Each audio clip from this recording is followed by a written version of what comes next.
नमस्कार सर, कहाँ से आए हैं आप और किस प्रॉब्लम के लिए आना हुआ? हम तलवाड़ा से आए जी, डिस्ट्रिक्ट होशियारपुर। ओके मेरे पापा जी हैं। ओके इन लोगों को एक ब्रेन की प्रॉब्लम है, ब्रेन में सिस्ट, ब्रेन ट्यूमर जैसा एक था। हमने एमआरआई कराई थी, उसमें डिटेक्ट हुआ था। पहले तो हम तो एलोपैथिक दवाई चलाई 3-4 महीने, तो उससे कोई इतना ज़्यादा फ़ायदा नहीं हुआ। फिर हमें पता चला था यूट्यूब इसके माध्यम से डॉक्टर विक्रम चौहान के रूप में, तो फिर हम आए थे। यहाँ पे इनकी दवाई चल रही है, ये 1.5 साल हो गया, अच्छा तो अभी आराम है। अच्छा। और कब डिटेक्ट हुआ था, कितना टाइम हो गया? 1.5 साल हो गया। 1.5 साल से मेडिसिन चल रही है और डिटेक्ट भी तभी हुआ था? हाँ जी, हाँ जी। मतलब आप 3-4 महीने बाद सीधे आयुर्वेद में आ गए? आयुर्वेदिक में तो आ गए आपको सिर्फ यूट्यूब देख के भरोसा हो गया था, ऐसा नहीं लगा कि पता नहीं किसने क्या नहीं, वीडियो ऐसे डाला? उन्हें वो भी तो है, लेकिन मेरे पापा आयुर्वेदिक में विश्वास ज़्यादा करते हैं। ये भी एक वैदिक है, आरएमपी, जो गांव में होते हैं ना हाँ जी, डॉक्टर, हाँ। आरएमपी हो ये। तो इन्होंने 1-2 बार यूट्यूब में डॉक्टर चौहान जी का जो भी है स्पीच सुना था बीमारियों के प्रति, तो इनका झुकाव ज़्यादा। मुझे बोला कि मुझे लेकर चलो एक बार चंडीगढ़ मोहाली में। अच्छा। तो हम लेके आए थे, तो इनसे मिले थे। इन्होंने बड़ी अच्छी तरह बातचीत करके पूछा जो भी है ना, रिपोर्ट्स वगैरह देखी, तो उसने बोला कोई चिंता की बात नहीं, मेडिसिन करो तो आपको मिलेगा कम से कम 8 महीने 1 साल के बाद रिजल्ट मिलेगा। तो इन्होंने नित्य नियम जैसे भी है निज़म से दवाई खाया, तब से आराम है, शुरू हो गया। 6 महीने तो चलो कुछ नहीं इतना फ़ायदा हुआ, 6 महीने के बाद फर्क पड़ना चालू हो गया। जैसे पहले जो उसका साइज़ था, उसी से जो नस दबाई जाती थी, मुंह टेढ़ा हो गया था वो सीधा हो गया, आंख जो थोड़ी छोटी थी वो भी ठीक हो गई, और जो चलते थे लड़खड़ाते थे वो भी थोड़ा आगे से आराम मिल ट्यूमर गया। का असर सारी नर्व्स और मसल्स मसल पर होता है ना। हाँ, नहीं वो जो भी उसका साइज बढ़ता है जैसे जैसे, तो कोई नस दबी जाती है। डॉक्टर साहब को तो मालूम ही है, बॉडी के जो भी काम चलता है उसके जरिए से जो नस दबी जाती है अभी ठीक होने लगी है, उसका साइज कम हो गया। अभी डॉक्टर साहब ने बोला है कि 1.5 साल हो गया, एमआरआई करवाओ। हम रिपीट करवाएंगे एमआरआई, फिर देखेंगे डॉक्टर साहब को दिखाएंगे। ठीक है, तो अंकल जी से भी थोड़ी सी बात कर लेते हैं। तो अंकल जी, कैसा आपका एक्सपीरियंस रहा? मैंने तो मैंने फर्क है, 70% फर्क है मैंने। अच्छा अच्छा। जी। तो पहले जैसे आप चल नहीं पाते थे, तो अभी नहीं, चलने की बात तो अलग थी ना। वैसे ऐसा होता है जैसे ना सर्वाइकल होती है, मैं कहीं जा रहा हूँ उधर चले जाते, इधर उधर हो जाते हैं। हाँ जी हाँ जी। अब नहीं, अब सीधे चल लेते हैं। हाँ ठीक है। तो आप कितना वॉक करते हैं दिन में? शहर की नहीं कर रही, शहर तो मैं 2-3 किलोमीटर कर ही किलोमीटर जाए चल लेते हैं? पहला चल लेते सी कि नहीं, पहला घट जाते डरांदे सी डरते सी काम ये तो हम तो कर ली दी ਹੋਰ ਕੀ ਤਕਲੀਫ ਸੀਗੀ, ਪਹਿਲਾਂ ਕੀ ਤਕਲੀਫ ਸੀ ਹੋਰ? और की नहीं परेशानी? होर तो तकलीफा यही है ना, बाकी तो मैनू एक साइटिका की दर्द थी अच्छा। जी, वो तो प्राणायाम करने नाल ना ਉਹ फर्क पै गया, ਉਹਦੇ ਨਾਲ भी थोड़ा प्राणायाम करन। लेकिन बहुत पुरानी हेडेक ਹੁੰਦੀ, सिर दर्द बहुत जोर ਦੀ ਹੁੰਦੀ ਸੀ, ਉਹ ਵੀ ठीक है बिल्कुल। ਵਿੱਚ ਨਾ ਉਹਦਾ ਜ਼ੋਰ ਆਉਂਦਾ ਸੀ, ਇਹ ਦੌਰਾ ਟਾਈਪ ਸਿਰ ਦਰਦ ਦਾ, ਉਹ ਹੁਣ ਠੀਕ ਹੈ, ਹੁਣ ਨਹੀਂ ਕਦੇ ਪ੍ਰੋਬਲਮ ਆਈ। ਇਹਨਾਂ ਨੇ ਮਤਲਬ ਜਦੋਂ ਦੇਖਿਆ ਨਾ ਕਿ ਬੀਪੀ ਵੱਧ ਹੈਗਾ, ਮੈਨੂੰ ਗੋਲੀ ਲਾਤੀ, ਉਹਦੇ ਨਾਲ ਪੈ ਗਿਆ ਫਰਕ। ਗੋਲੀ ਖਾਈ ਵੀ ਹੈ। चलो बस ठीक है।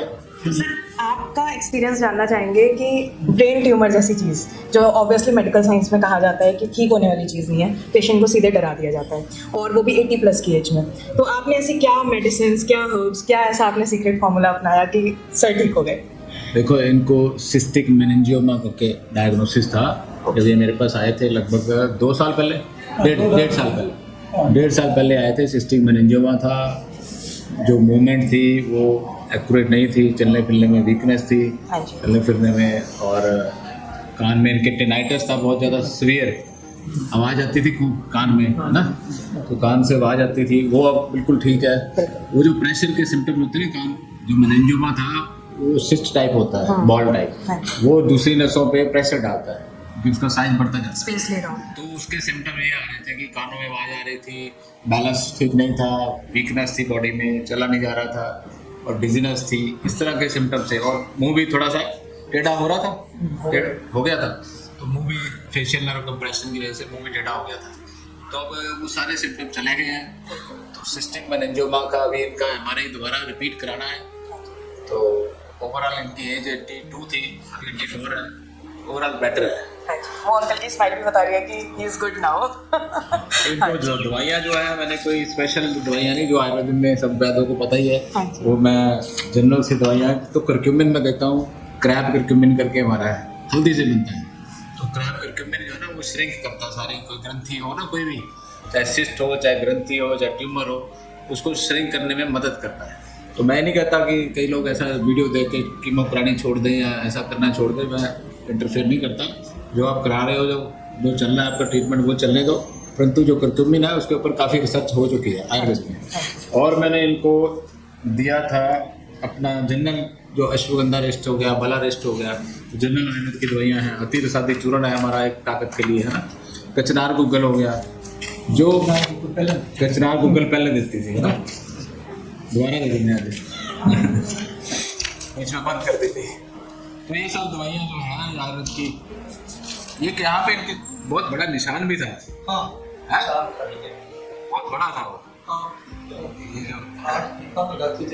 अभी भी वो स्किन थोड़ी सी पैचेस इस जैसे पे हाथ नहीं लगता था, ये इस पे हाथ लगा नहीं सकते, जख्म था टाइप का। कोई दर्द होती थी, बहुत बड़ा था, है ना।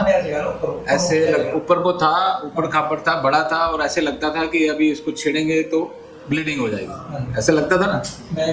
तो अब इनको ये बराबर नहीं होता, अब ये बिल्कुल बराबर हो गया। तो इसमें हमने स्किन की जो दवाइयाँ आयुर्वेद में देते हैं, गंधक रसायन वगैरह, मंजिष्ठा वगैरह, वही सब दवाइयाँ दी थी। तो ठीक है, अगली बार आपको दोबारा वो MRI कराएंगे, फिर दोबारा वीडियो बनाएंगे, ठीक है। तो सर इसी के साथ एक मैसेज आप बाकी दुनिया को भी दे दीजिए। कैंसर आजकल बहुत कॉमन हो रहा है, तो ऐसा क्या एक प्रिवेंशन टिप डाइट और लाइफस्टाइल को लेकर लोग रखें कि एटलीस्ट कैंसर से बच सकें? कैंसर देखिए, अपनी कई लोग कहते हैं डॉक्टर की जेनेटिक है। जेनेटिक एक्सप्रेशन तभी होता है अगर आप उसको डिस्टर्ब करेंगे।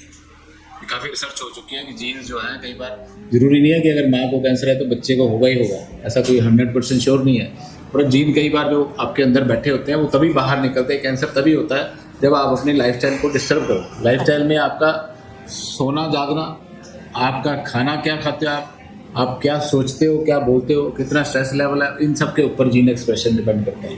तो खाने पीने का जंक फूड जो है वो आजकल बहुत बढ़ गया है।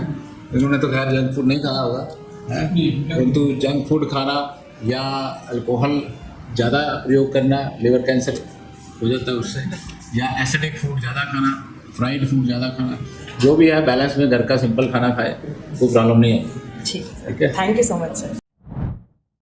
www.planetayurveda.com पर जाएं और वहाँ पे हमारे जो कंसल्टेंट्स हैं, पूरे वर्ल्ड से हमारे पास पेशेंट्स जो है कंसल्ट करते हैं आयुर्वेद के रिलेटेड। हमारे MD आयुर्वेदा डॉक्टर्स हैं जो कि व्हाट्सएप वीडियो कंसल्टेशन के थ्रू आपको कंसल्टेशन देते हैं और आप ऑनलाइन अपॉइंटमेंट बुक कर सकते हैं और अपने जो फ्रेंड्स हैं, जो फैमिली के लोग हैं, उनको आप बता सकते हैं।